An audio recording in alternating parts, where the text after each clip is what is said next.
Good morning વિદ્યાર્થી મિત્રો, કેમ છો બધા? મજામાં છો મિત્રો? આજે આપણે ધોરણ 8 ની અંદર વિષય છે ગણિત, પ્રકરણ બેઝિક પદાવલિ અને નિત્યાસમ.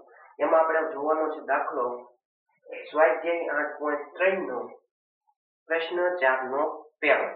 અહીંયા એવું કહે છે પહેલા સાદુરૂપ આપો અને પછી x ની જગ્યાએ કિંમત મૂકો. સાદુરૂપ આપો એટલે જ્યાં સુધી સાદુરૂપ થતું હોય ત્યાં સુધી આપી દેવાનું, બરોબર? તો અગાઉ આપણે શીખી ગયા છીએ, પેલા સાદુરૂપ આપી દઈએ. 3x કૌંસમાં 4x - 5 અને પ્લસ 3.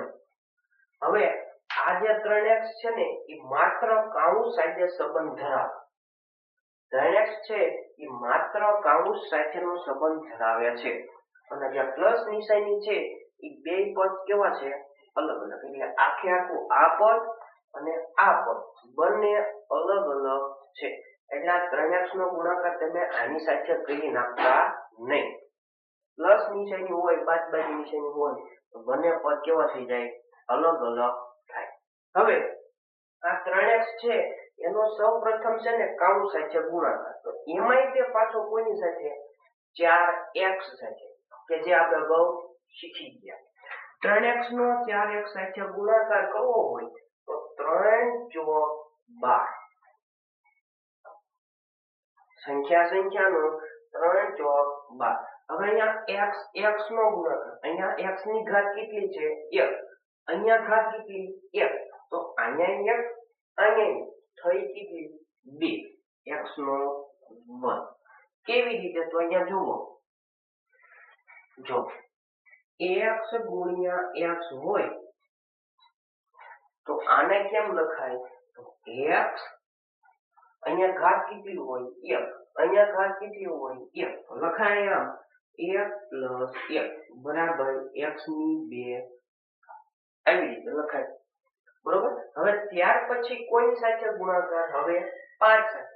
પહેલા 4x સાથે ગુણાકાર અને પછી 5 સાથે ગુણાકાર. પણ એ માઈનસ નિશાની છે એટલે એનું સાદું આપવું પડે. Plus minus minus. 3 નો ગુણાકાર 5 સાથે, 3 × 5 = 15. 3 નો ગુણાકાર 5 સાથે, 3 × 5 = 15. હવે અહીંયા x વાળું છે, અહીંયા x વાળું નથી, તો લખી નાખવાના જોઈને. હવે આ છે પદ માત્ર અલગ છે, તો જોઈને લખી દેવાનું. હવે વિચારવાનું, આનો કઈ સરવાળો બાદબાકી થાય? સરવાળો બાદબાકી કરવા માટે સરખા પદ હોવા જોઈએ. એટલે કે x નો વર્ગ, જે ક્યાંય x નો વર્ગ છે ના. ખાલી x વાળું, બીજે ક્યાંય ખાલી x વાળું છે ના, તો સરવાળો થાય નહીં. તો આપણે સાદુરૂપ આપી દીધું. હવે કિંમત મૂકીએ. x = 3 લેતા, x = 3 લેતા જ્યાં જ્યાં x દેખાય છે ત્યાં મૂકવાના છે આપણે 3. ક્યાં? અહીંયા નહીં. સાદુરૂપ આપી દીધું છે, એ જવાબ છે એમાં આપણે 3 મૂકવાના છે. તો આમાં મૂકી દઈએ 3. તો પહેલા લખી દઉં જેથી કરીને તમને ખબર પડે. 12x² - 15x + 3. આ રકમમાં આપણે 3 મૂકવાના છે. તો 12 કૌંસમાં x ની કિંમત આપી છે કેટલી છે? 3. તો 3 નો વર્ગ - 15 અને 3. આવી રીતે ન લખાય. કેમ? આ બેનો સંબંધ કેવો છે? ગુણાકારનો. તો કૌંસ કરી નાખીએ.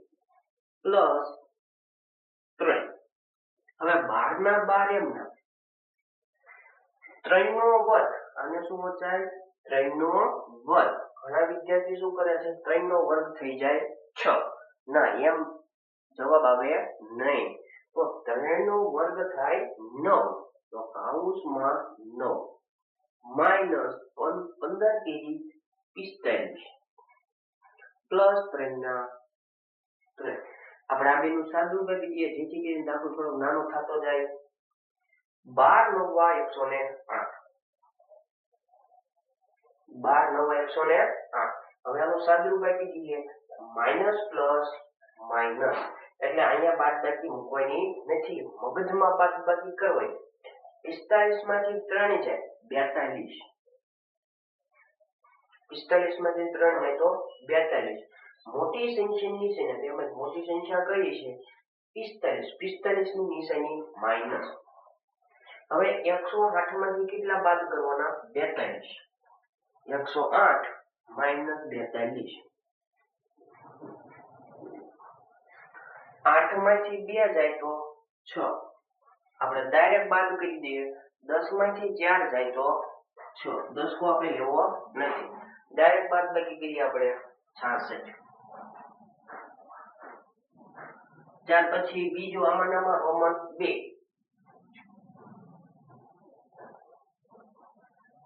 x બરાબર 1/2 લેતા લઈશું ક્યાં આપણે રકમ 12x નો વર્ગ માઇનસ 15x પ્લસ 3. x ની જગ્યાએ આપણે મૂકી દેવાના 1/2, 12 કૌંસમાં 1/2 નો વર્ગ માઇનસ 15 કૌંસમાં 1/2 પ્લસ 3.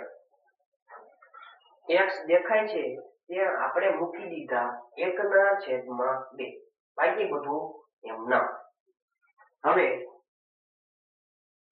સાદુરૂપ આપી દઈએ 12 કૌંસમાં, હવે 2 છે ને એ કૌંસના બધાયના એકનાય છે બેનાય છે, તો અલગ અલગ થી આપવો ઘાત અને ઘાતાંક પ્રમાણે. 1 ને આપો તો 1 નો વર્ગ થાય 1 છેદમાં 2 ને આપો તો 2 નો વર્ગ, 2 નો વર્ગ થાય 4. આ 2 છે એ બેયના છે, એકનાય છે અને બેનાય છે, એટલે આ 2. 1 ને આપો તો એમ થાય 1 નો વર્ગ, 1 નો વર્ગ થાય 1. 2 ને આપો તો 2 નો વર્ગ 4 માઇનસ આનો એની સાથે ગુણાકાર 15/2 પ્લસ 3. હવે છેદ ઉડતા હોય તો ઉડાડી શકાય, 4 તેરી 12. તો વધ્યું શું 3 માઇનસ 15/2 પ્લસ 3. હવે આ જે 15/2 છે ને એને કઈ બાકી રાખો તો આ 3 અને આ 3 એ બે નું કઈક થાય. ડાયરેક્ટ દાખલો નાનો કરી દઈએ. 3 ને 3 6, 6 માઇનસ 15/2.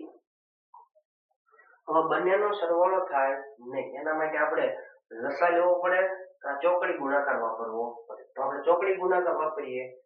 આનો એની સાથે ગુણાકાર 6 દુ 12, 12 માઇનસ 15/2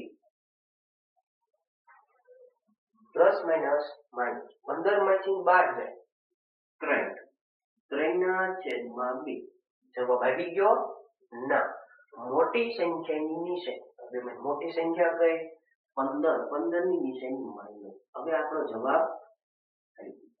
હવે આના પછી છે પ્રશ્ન નંબર 4 નો બ, એ આપણે નેક્સ્ટ વિડીયોમાં જોઈશું. મિત્રો જો આવા વિડીયો ગમતા હોય તો ચેનલને લાઈક, શેર અને સબસ્ક્રાઇબ કરવાનું ભૂલતા નહીં.